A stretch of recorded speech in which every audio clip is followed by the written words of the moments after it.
Hello, and thank you for calling the Lessons in Wisdom call. My name is Issachar Bey, and I want to welcome you. I am the spiritual senior director of the Temple of Enlightenment International Spiritual Center, and I want to thank you guys for tuning in to our Lessons in Wisdom call tonight. We are excited about your future. We're excited about your ability to create your own reality, to move from one level of consciousness to the next. We believe and operate that consciousness is our own reality. And we understand that as within, so without. We understand the laws of cause and effect, that if we can go in and create the cause, it's almost impossible for us not to be able to create and maintain the effect.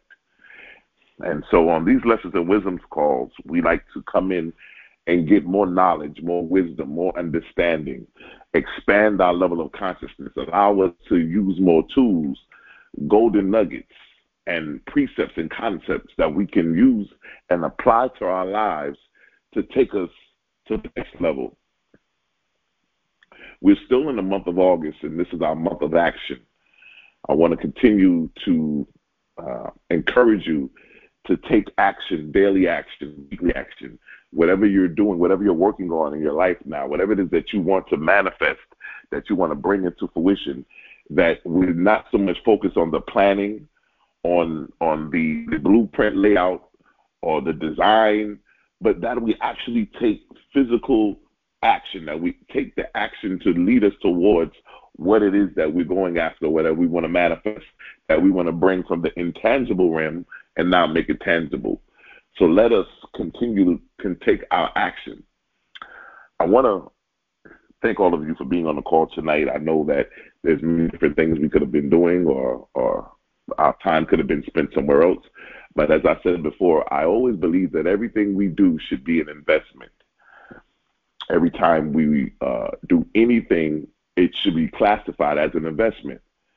And it is my intention that you invest in your time, energy, and effort to be on this call, that you will get something out of this call that will begin to elevate you, something that will maybe give you a new thought, a new concept, maybe give you a new way of looking at things, maybe give you a different level of understanding that will begin to enlighten you and begin to shift you into creating a new form of revenue or a new business or whatever it is that you are tapping into with the God within you. It is our intentions that we must always remember that everything we do is an investment, and we need to invest in things that are going to better us or that are going to enhance our lives 100% across the board. We want to invest in time, energy. We want to make sure, because time is the one thing that can never be replaced. So we must make sure that we invest our time wisely. And so I'm grateful that you guys are a part of this call.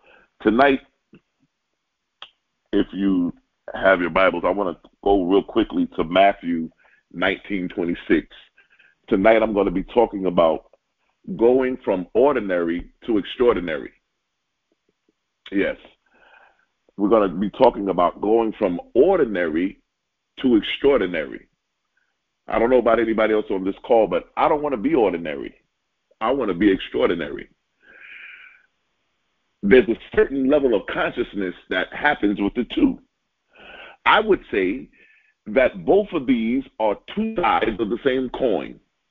Ordinary on one side, extraordinary on the other side. Tonight, I want to unpack and figure out how can we move from the consciousness of ordinary to the consciousness of extraordinary. Matthew 19:26 says, with God, all things are possible. All things are possible. We know and believe that God is in us. with the God in you, all things are possible. That means to me that with the God in me, all things are possible. That means that I have the possibility, or there's a possibility that I can move from ordinary to extraordinary. But I don't want to linger on that word possibility, because to me that word possibility still has a 50-50 connotation to it, which means that it's a possibility it can happen, but there's also a possibility that it can't happen. But I want to turn possibilities into realities.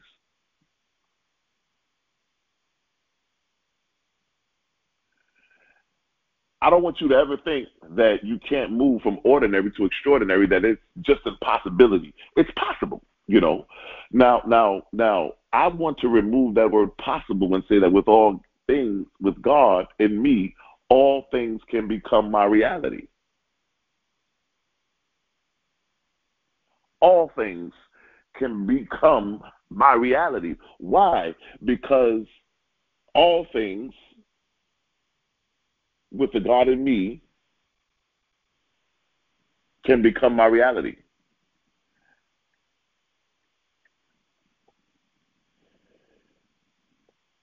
I think that some people would say, how do you know if you're ordinary or extraordinary? Because we have been programmed to look at this whole world from the outside. Many of us on this call today, if not everybody on this call today, has some kind of connection to social media, whether it's Instagram, Facebook, Twitter, LinkedIn, Snapchat. We have all these social media platforms, and most of these social media platforms are based on what we see. We get on Instagram, everybody's flying private jets, everybody's driving Bentleys and Rolls Royces, Ferraris and Mustangs. Everybody's driving all these expensive, wonderful cars. We have everybody on the beaches and bikinis. You know, I mean, we are created this outward appearance that you have to look the part, you have to look like it, you have to put the persona that you have it, but doesn't really mean that it's true. Separating the truth of a person from what he appears to be. We have to look past what appears to be. Don't go by the outward picture. But we have to be able to see the divine self, the God in me, the God in you. Many of us will look at a book cover and see the bright colors, see the flashing, the font, the design, and say, oh, that's a beautiful book. That looks like a good book. How does it look like a good book? Because we're looking at the cover. We're looking at the colors, the font, the design, the shape of it, right? Only to open it up and realize that all the pages in the book were blank. But then we see another book cover that's torn, and the font is faded, and the color is faded as well. And you can't really make out what kind of book it is or what is the title of the book, because it's just in that much of a bad shape. It's torn, the cover is falling off, and we would look at that book and say, oh, no. We wouldn't look at that book, only to find out that that book has great knowledge, wisdom, and that book has some information in it that can actually change the very situations that we're dealing with. We always look at things from the outward perspective.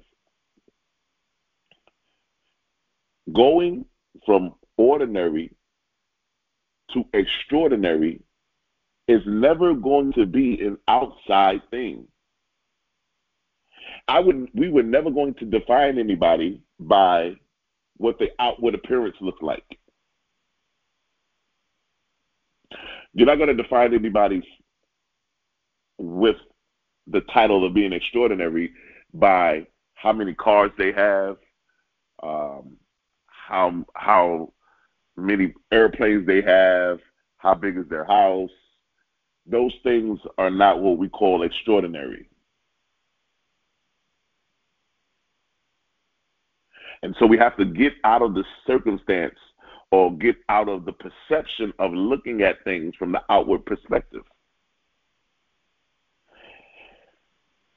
Only thing that matters is you being able to look past all of that to see the divine self, the presence of God within you. There is only one true identity. And the true identity, that one true identity, is the divine self. There is only one true identity, and that identity is the divine self. Being able to tap into the divine self to find out who you really are. You know, I was listening to a broadcast the other day, and it was a debate, and I found it so interesting because the debate said this. It said wealthy people. It said that there was a man who wasn't wealthy, but he made the statement that poor people seem to do better with finding God than wealthy people. And he said, no.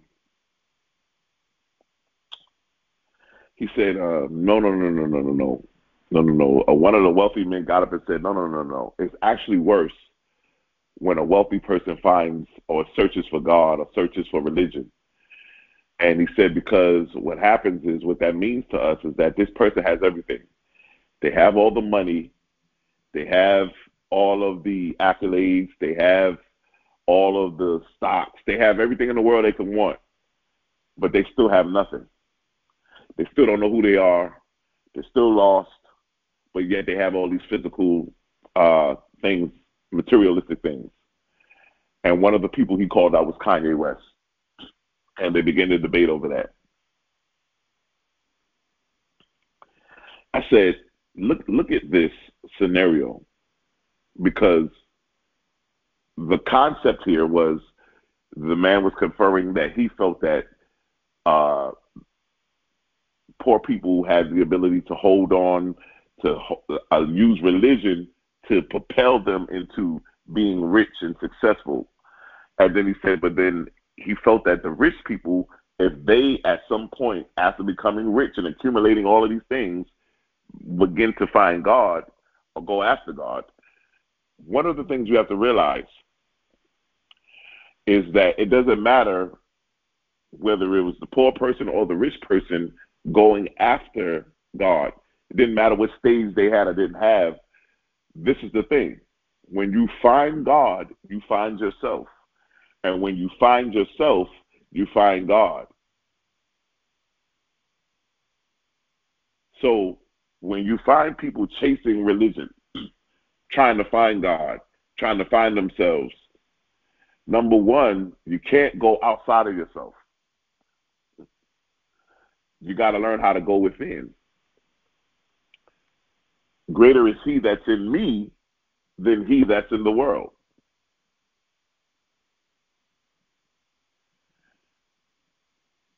I was listening to a program where Reverend Ike was talking about, the guy asked him, he said, you're this big money preacher. Do you believe in the here and after? And Reverend Ike said, no, I believe in the here and now. He says, I believe in heaven on earth. He said, because I've seen a whole lot of people going through hell on earth, so I believe that there's a heaven on earth as well. But he just said, I don't believe in the here and after. He says, I believe in the here and now.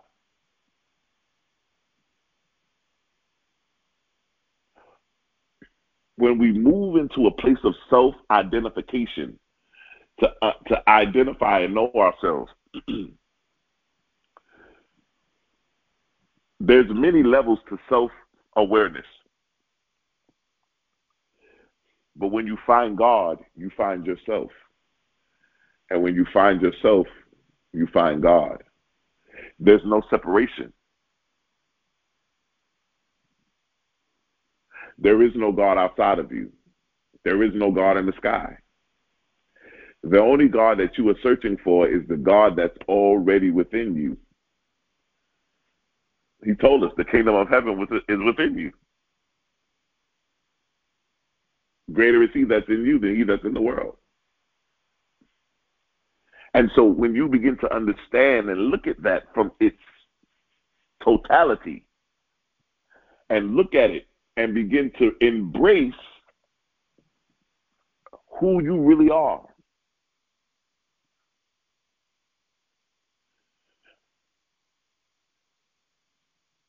and how we are able to awaken to our self-awareness. Self-awareness is everything, because how you see yourself is all that matters. It doesn't matter how you think the world sees you. It doesn't matter how, it's how you see yourself. Now, I'll be honest with you guys. I'm not a big component on makeup. It's nothing wrong with it. I think that it works. If you work it, you use it. But I've always believed that people who use a lot of makeup are covering something. Because I've seen people that use so much makeup that when they take it off, they look like a whole different person. And so I've always said, why would you use that much makeup to where you look like a totally different person? Why don't you just be you?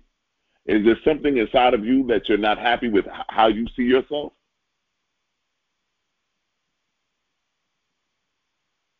Because why would you want to cover up who you are? So we wear makeup because society tells us that if you put makeup on and you look a certain way, that you're accepted. But mind you, the makeup we're putting on is on the outside. We're not putting on anything on the inside. So once again, we're looking for acceptance and approval from the outward perception.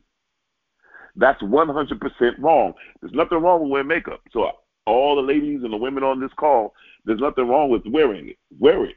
But don't use it as a clutch that you feel like you're more accepted because you wear it, or that you, if you want to feel beautiful and accepted, you got to first feel beautiful and accepted on the inside. And realize that you can have beauty and be accepted without no makeup on at all. We can't fake our way to extraordinary. Somebody says, well, I don't have any makeup on. I feel like I'm ordinary without makeup. But when I put makeup on, I feel wonderful. I feel extraordinary. You should feel extraordinary without putting the makeup on. Because now what you're telling me is that you have now given makeup power over you. Because you're telling me that you only feel extraordinary when you put the makeup on. Because the makeup makes you feel that you're extraordinary. That's wrong. It should never, anything outside of you should never make you feel anything. You should already have that feeling of being extraordinary from the inside. There's nothing wrong with putting on a little makeup. There's nothing wrong with enhancing. You're looking nice. You're wearing a good outfit. You're going out. There's nothing wrong with that. But you should never use it as the ability to make you feel accepted, to make you feel good, or to make you feel that you are, or to cover your insecurities about yourself.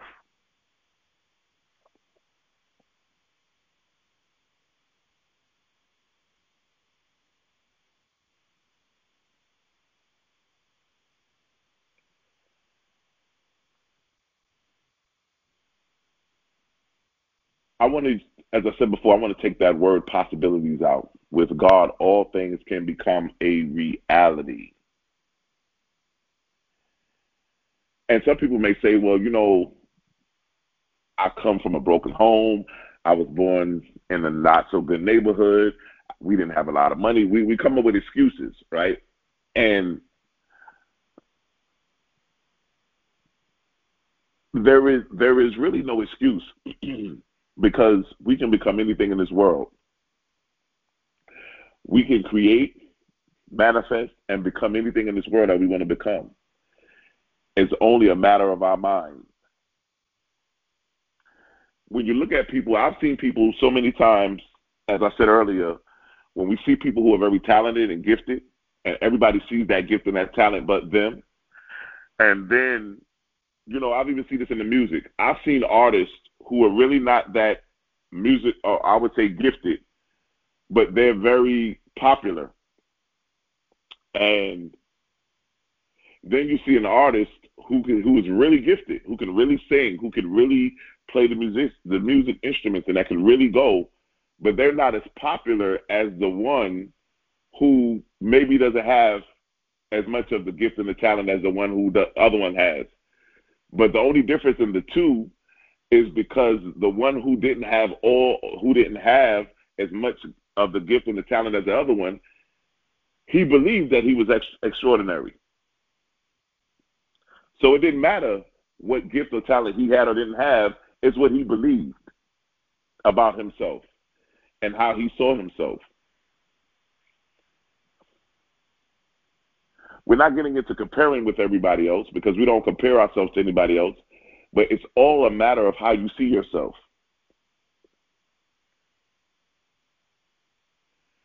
Everybody on this call has a gift and a talent that you must learn how to make into a reality. Make it your reality. Your gift and your talent.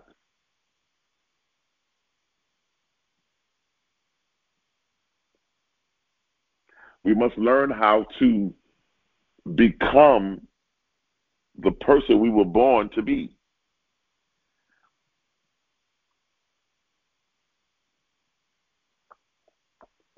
I want to talk a little bit about somebody who went from ordinary to extraordinary. Let's take a look at Thomas Edison, because he was somebody who discovered the possibilities within him and made them his reality. Thomas Edison was a man who went to a church school where the minister was the headmaster. One day, the headmaster got so aggravated at Thomas that he wrote a note to Thomas's mother and sent him home and said, "Do not send this boy back to school. He has no brains and cannot learn." This is what the teacher had wrote to his mother.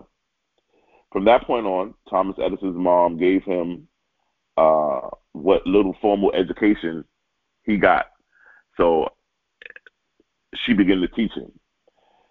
Thomas Edison did not accept the fact that he, according to the teacher, didn't have any brains and that he couldn't learn, as far as that particular teacher was concerned.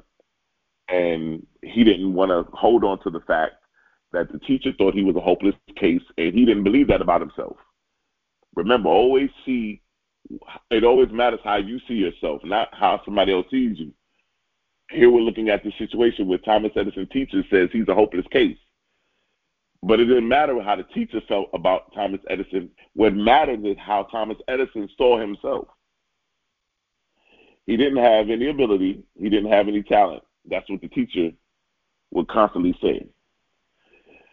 But there was a light in Thomas Edison's mind. He went out and lit up a whole world and brought forth so many, many great inventions. Years later, Thomas Edison became very wealthy and well known. And the same teacher wrote him a letter and said, "Dear Edison, I hope you remember me. I used to be your schoolmaster. Now I'm old and on the retired list. Since you are so wealthy and famous, I was wondering if you could help me." Thomas Edison sent him $25, probably $25 more than what we should have sent him. And then he said he sent him a letter. There is no possibility. There is a possibility that everybody must use to make it their reality. You must learn how to take the negativity, what people see about you, and conform that into becoming who you want to be. And this is the thing. You got to find a place where you realize and know who you are. Because it's very difficult in this world we live in now, because you can get caught up in being what other people want you to be. I don't want to be what other people want me to be. I want to be who I was called, who I was born to be, my gifts and my talents, right? I was called to be extraordinary.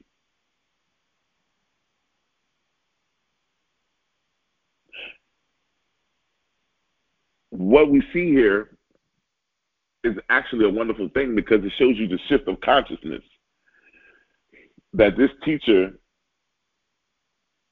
put in his mind, that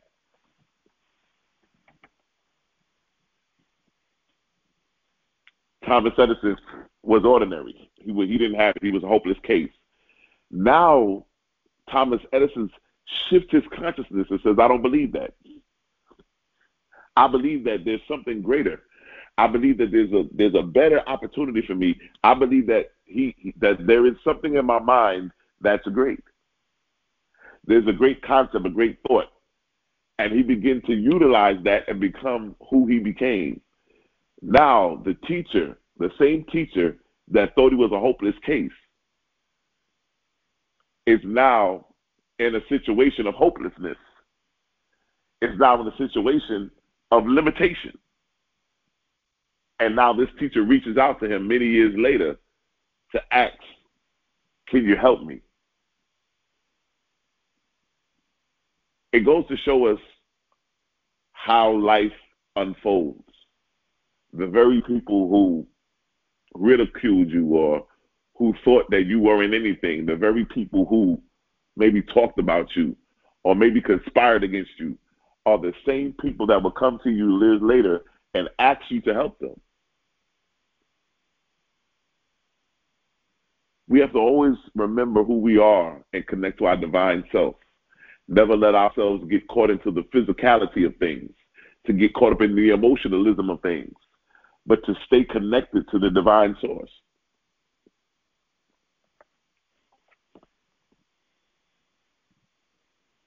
I want to look at another person, Dr. George Washington Carver. It's a black man growing up and working under the most disadvantaged conditions. He brought forth many inventions, and some said that he would constantly walk around and ask God to guide him. God would guide him to pick up some ordinary elements from the earth. Listen. Some ordinary elements from the earth, like a peanut or a sweet potato. So the eye of God through him would see so many unusual things in its ordinary element. Out of the peanut, for example, were made 300 products, like soap, ink, products that we may be using every day and not even know it. The ordinary sweet potato had made 118 products, like flour, candy, so many different things that we use ordinarily.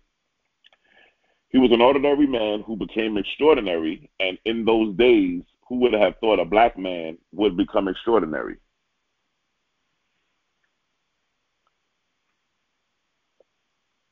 Not only, listen to the concept of this. Not only are we moving from ordinary to extraordinary in consciousness, but we are also learning how we can use ordinary things in our hands, ordinary things in our physical reality, and make them extraordinary.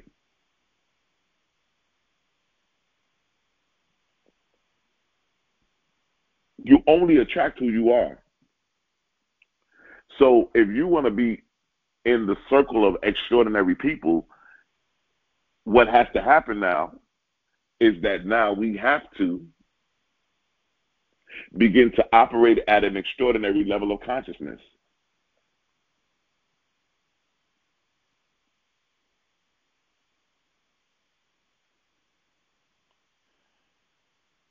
I got to be able to move and operate in that level of consciousness to where I'm not bothered or concerned with other people's opinions. I've said this many times before. One of the greatest deliverances that everybody on this call could have is when you get delivered over other people's opinion, what people think about you, what people said about you.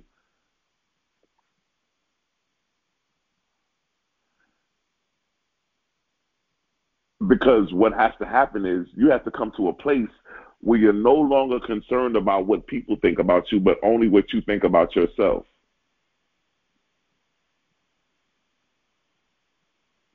Consciousness is your only reality.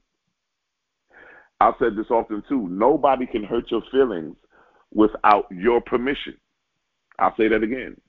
Nobody can hurt your feelings without your permission. What that means is somebody comes to you and says you're ugly, or you're fat, or you're not the best, or you're dumb, or you're stupid, and you believe that, and you took what they said and believed it as being true. You gave them permission to hurt your feelings, because no matter what they said, it didn't matter. It only mattered when you took what they said and took it as believing it to be true. And now you've given them permission to hurt your feelings because you allowed what they said to hurt your feelings. But nobody can hurt your feelings without your permission. Because it doesn't matter what they think about you. It doesn't matter what they say about you. It only matters about what you believe and see for yourself.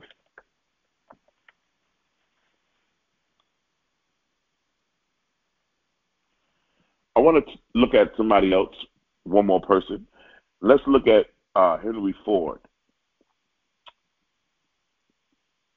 This is a man who ended up becoming a billionaire. He worked on little gasoline engines at one point, and he began to created the automobile, and began to work on so many different things. But Henry Ford started out as an ordinary person. Well, if you looked at him in his earlier years in life, people would say, looking from the outside in, there was nothing about him that made you think that he was going to be a billionaire. There was nothing about him that made you think that. But in the case of both Edison and Ford, they didn't pay attention to what people said about them, or when people talked down to them, or what people said about them, or what people conspired to do against them.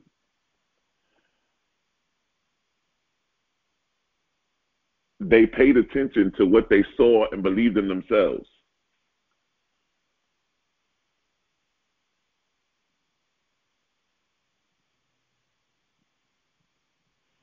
One of the things that I see people make a mistake in, people make a mistake in this. They seem to think that extremely successful people, extremely wealthy people, are perhaps extremely gifted. That's not necessarily true. I just gave you an example earlier about a music artist who can't sing as good as Mariah Carey or Whitney Houston, but this artist is all over the TV selling records out the trunk. But it didn't matter if she was a better singer or extremely gifted or not. That doesn't matter. What matters is the level of consciousness. There's some of you here that have a business, and you're operating your business, and you're saying to yourself, your business may not have the resources, it may not have the exposure, it may not have a lot of things in some other businesses. And so you may say that, oh, my business is just ordinary. But you can take that business from an ordinary level and allow it to move up to an extraordinary level by how you see it and what you believe in it to be.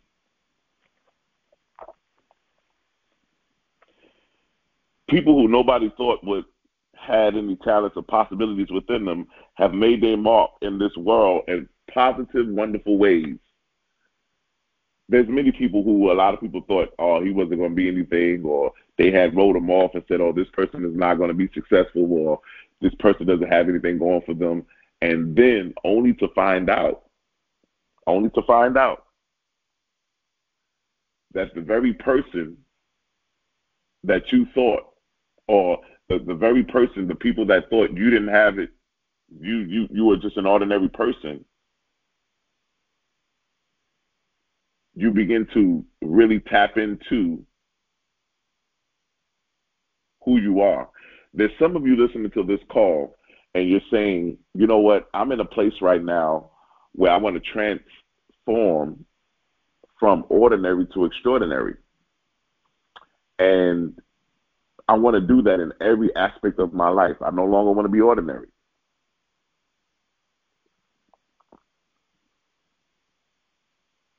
What I want you to do, one of the first things I want you to do is grab a piece of paper, and I want you to write down what extraordinary means to you. What does it feel like? What does it look like? Because everybody's definition of what extraordinary would mean to them is going to be different. But understand this, it's not an outward perception. Extraordinary is not having 3 cars and a 4-car garage and a 15,000 square foot home. That's not extraordinary. We're not talking about physical, materialistic things. We're talking about the ability of consciously who you are.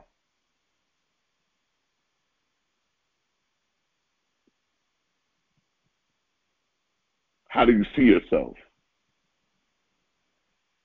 What do you believe yourself to be, to do, and to have? What is this blockage that you may have that may have been keeping you from moving from ordinary to extraordinary? Remember, ordinary and extraordinary are 2 sides of the same coin.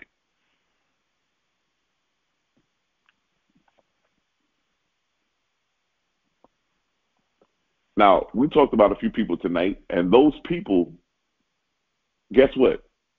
Nobody spoke into their lives that they could be extraordinary. They only got people speaking into them about negativity, about what they're not. You're not this. You will never be this. You're a hopeless case. You have no talents. You have no gifts. Right? That they were able to use that negativity and begin to use it as a stepping stone to enhance their lives and move from one level of consciousness to the next. We got to be able to do the same thing. Begin to utilize your level of consciousness. Begin to utilize that negativity and don't allow it to deter you, to give up. Don't allow it to make you say, you know what, maybe it's not for me. You know, maybe somebody else is supposed to be extraordinary. Maybe I was born to be ordinary. No, you were not born to be ordinary. You were born to be extraordinary. You were born to be the best. You were born to be above average.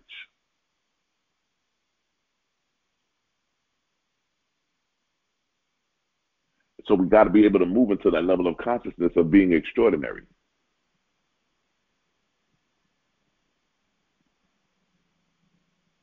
Because this is what happens.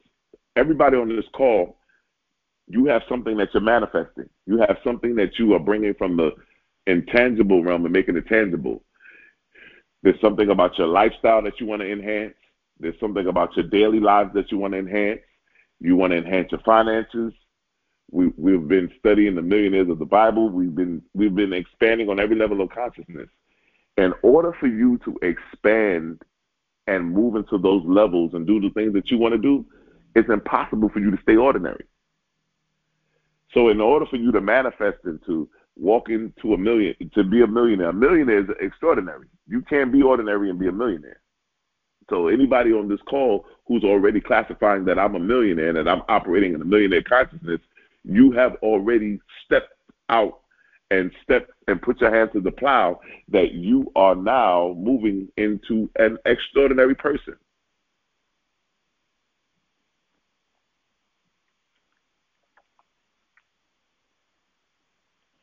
You're not allowing anybody or anything, situation to deter you, to make you walk away from your divine promise that was given to you.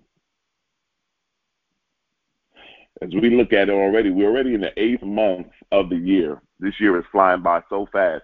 If you blinked, it was just January. Now it's August. And before you blink, it will be December. We'll be heading into 2022.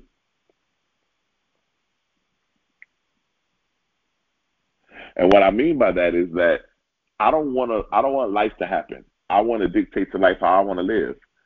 And so I think that it's very imperative that we start really planning on what we want to experience in life.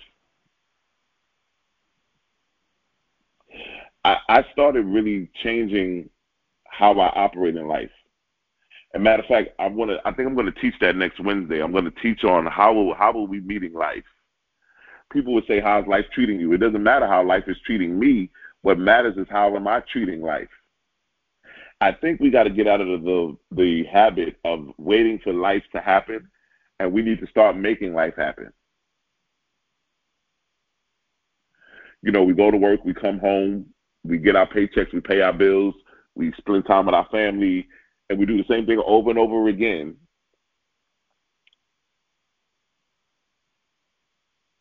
But are we letting life meet us, or are we meeting life the way that we want to meet life?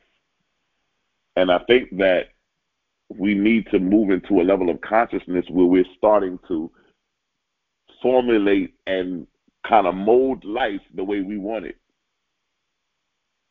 And I think the most important thing is removing the difficulty out of our mind that it's a difficult thing to do. Because in our minds, we've been programmed to think that you have to have all of this money and that you have to have all of these wonderful physical possessions in order to be extraordinary, in order to be amongst the high A-listers and so forth. When we're finding out, as I said earlier, that a lot of these people that we're looking at that have all these physical things, when it comes down to it, they really still have nothing. Because it's after they accumulated all those things, they're still looking for God. They're still trying to find themselves. And I would just wish I could meet some of them and say, hey, look, you're running in circles. You're looking for God, and then you're also trying to find yourself. But you don't realize that in order to find God, you would have to find yourself. And in order to find yourself, you would have to find God, that there's no separation.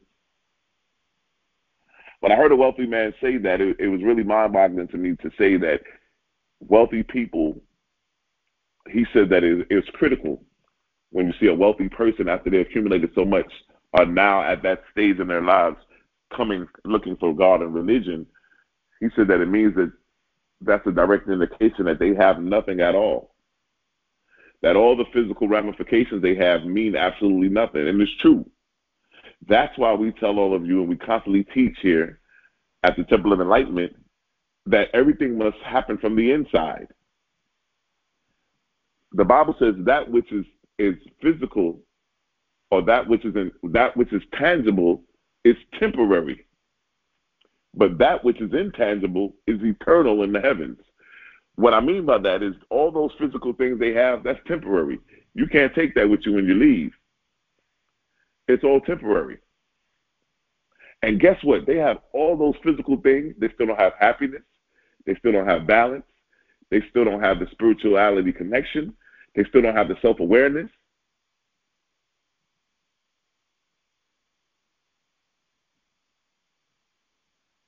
We see a lot of them committing suicide.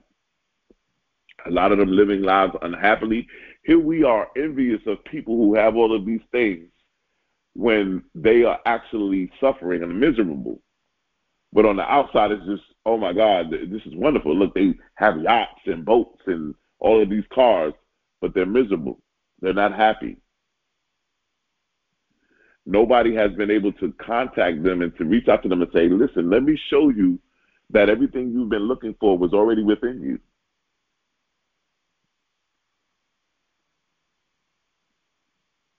Do you know it's amazing how we look at those kind of people and say that they're extraordinary because of the physical ramifications that they have?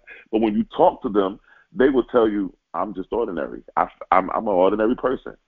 Why? Because they haven't found who they are. They went out and grabbed the extraordinary persona from outside of themselves.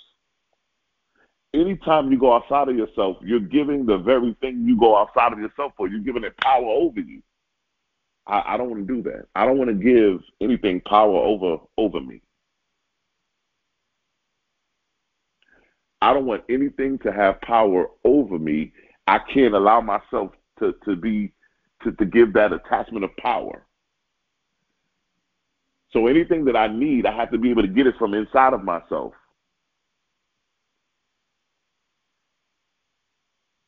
But a lot of us are afraid to do it ourselves. Why? Because when you look at yourself in the mirror, I tell you this all the time, the greatest fight you will ever have in life is the fight within yourself. Everybody on this call, we can tell somebody else how to live better, how to do right, how to do everything they need to do. But when it comes to telling ourselves, that's the biggest challenge of them all.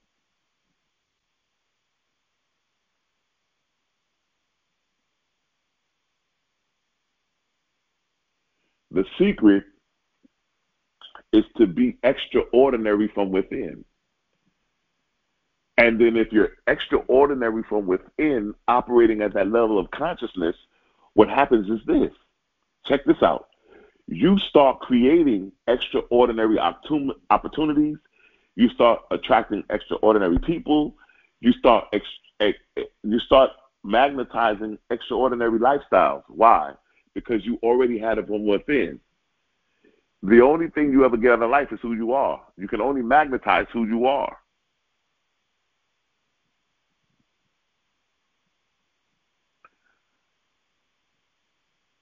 So that's how you want to do it. You don't want to go out and try to be extraordinary in the physical world and don't have it on the inside. But here's the secret again. You never have to try to be extraordinary. Just be. And if you're just operating being extraordinary, everything extraordinary will begin to magnetize itself to you.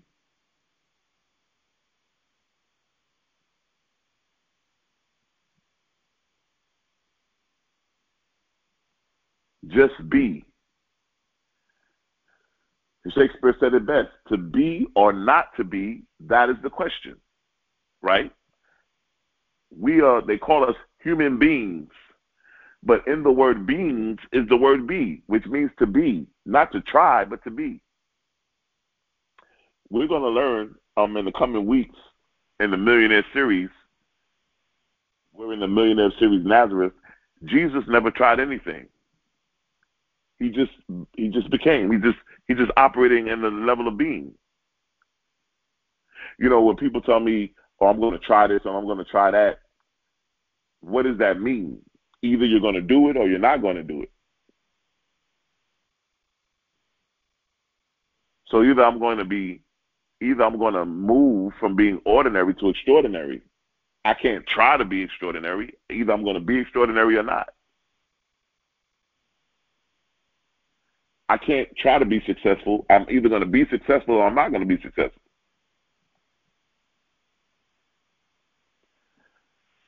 So I think we have to get to that place where we begin to understand and really begin to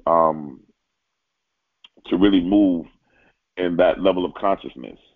Remember, there is only one true identity, and that is the divine self. That's your one true identity.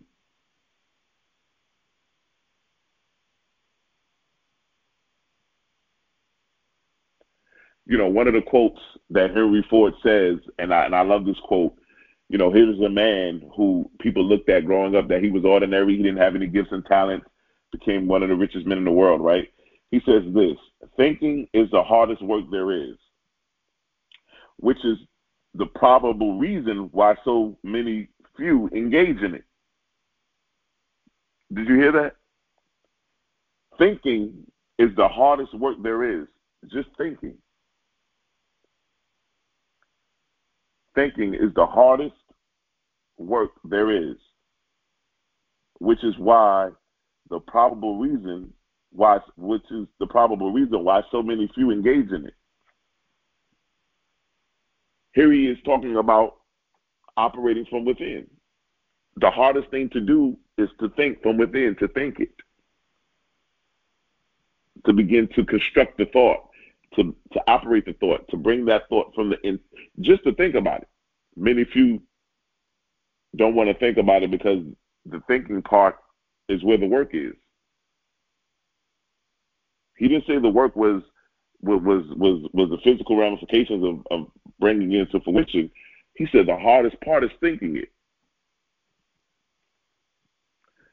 The hardest part is thinking, to see yourself and to see the thought, the concept of everything that you want to manifest, that you want to bring into fruition. The hardest part is thinking it. But we think the hardest part is when we're actually formulating it and bringing it into the physical ramifications. Well, no. The hardest part was the thinking part of it. To deal with it in the intangible realm and take it from the intangible realm and make it a tangible entity.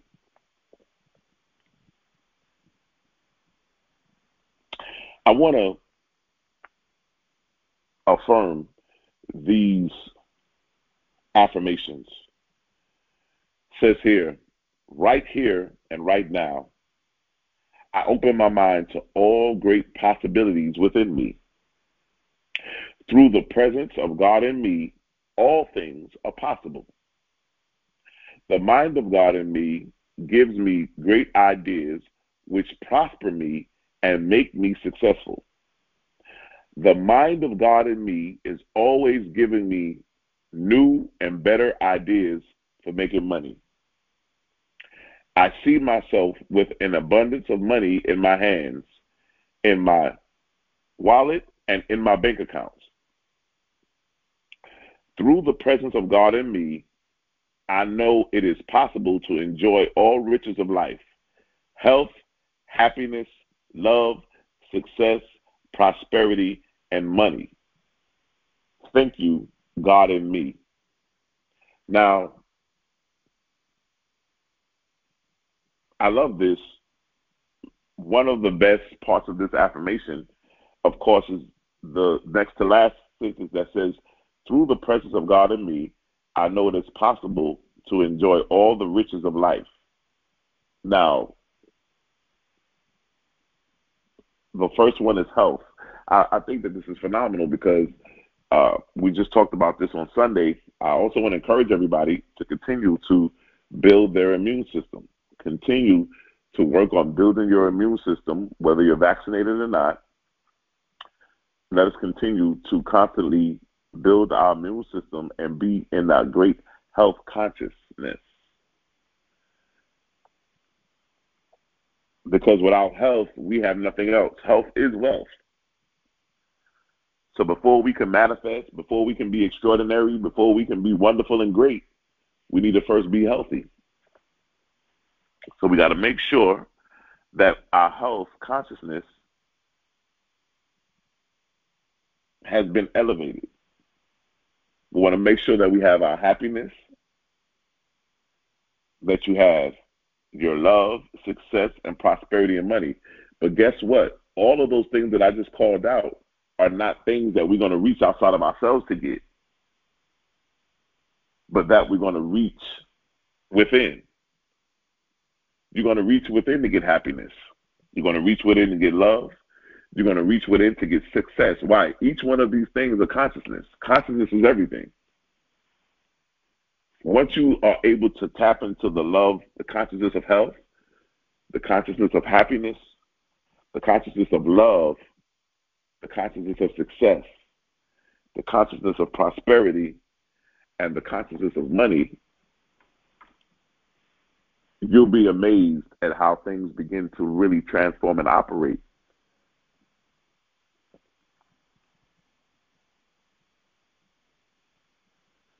And it will take you to another level that you wouldn't even imagine. These teachings that we're teaching are actually not just to show you. These are not get rich quick schemes. These are things that will teach you how to have longevity in life. It's not just let me get out of the situation that I'm in, and then 2 or 3 weeks later, you're back in the same situation again. You know, I heard a man say one time. He said that somebody had came to him and said, "You know what? I'm really down and out, and I need help paying my rent. I'm about to get evicted." And he said, "How?"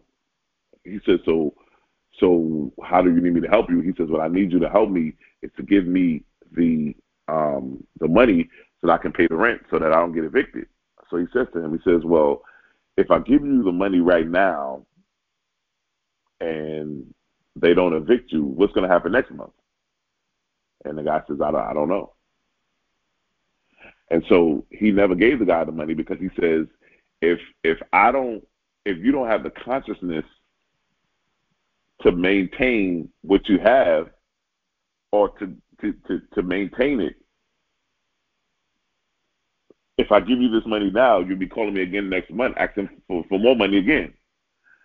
And so he says, we have to start teaching how to operate at the level of consciousness where we're not going outside of ourselves, but that we have awakened to understand and know the level of consciousness that resides in us.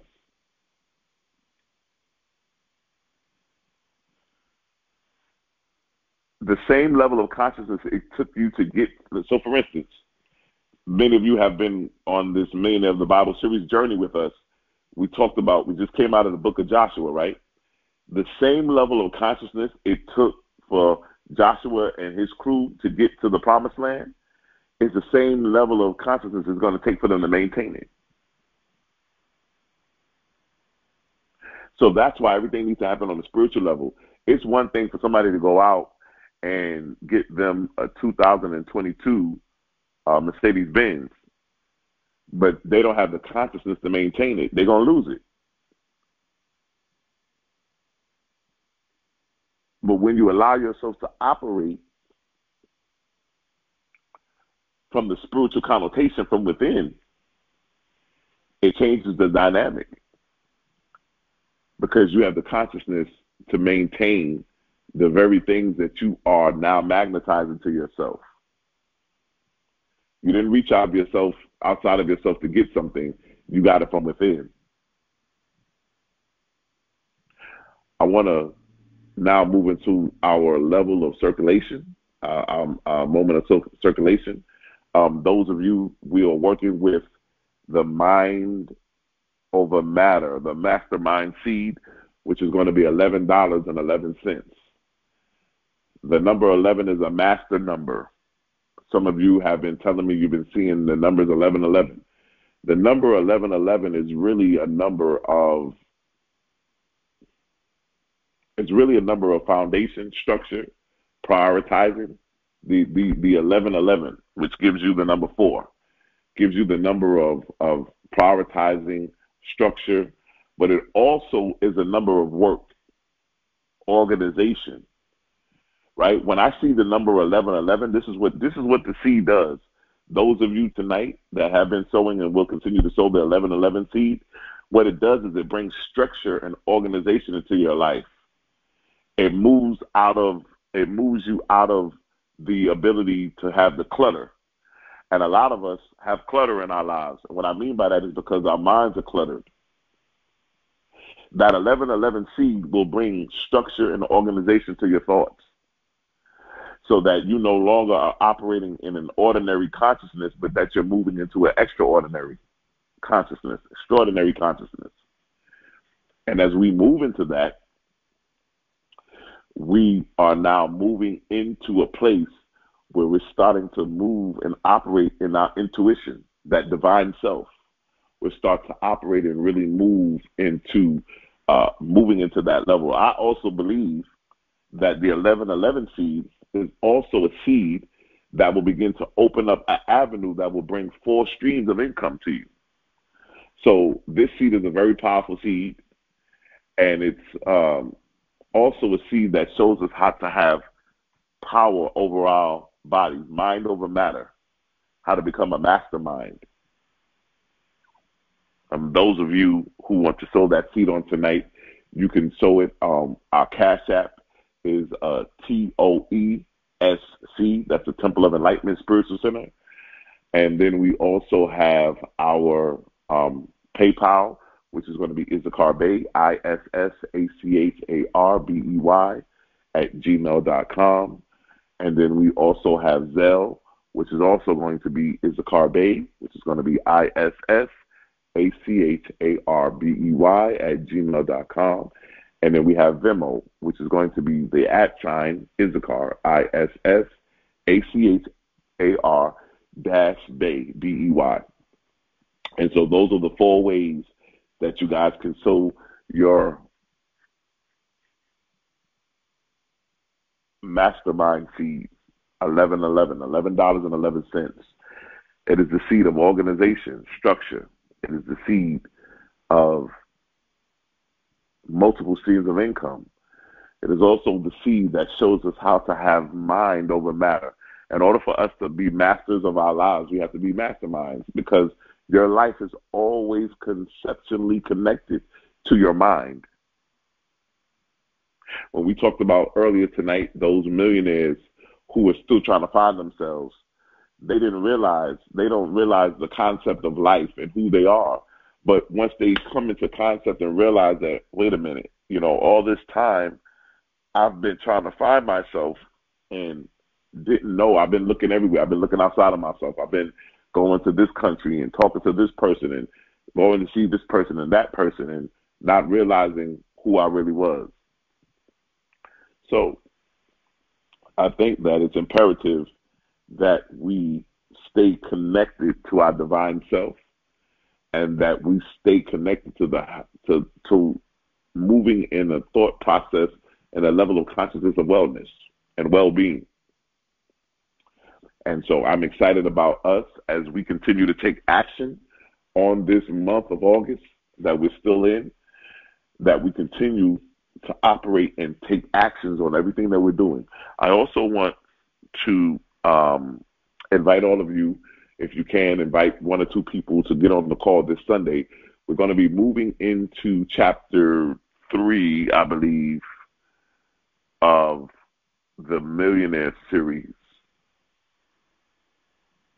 Or chapter 4, I think it's chapter 4, of the Millionaires of the Bible, Nazareth. And we'll be discussing the Beatitudes. It's going to be a great call. Those of you who are actually available, it's going to be Sunday morning at 9 a.m. on the same number. Also, if you are not able to make that call, all the calls that we have on Wednesdays and Sundays are actually put up on our YouTube page. So you can go to our YouTube page, which is the Temple of Enlightenment, and you can subscribe and like. And so that every time a new call is uploaded, you will automatically get a notification so that you'll be able to go ahead and listen to the calls. So I want to thank all of you for tuning in. I hope that you have a wonderful, marvelous week. I hope that this week will be the greatest week of your life, and that everything that you put your hands to will become successful and will become into fruition. I wish nothing but great health, wealth, and prosperity into every one of your lives. And before I leave this call, I like to say this one thing. Your destiny is not a matter of chance, but it's a matter of choice. Thank you, and good night.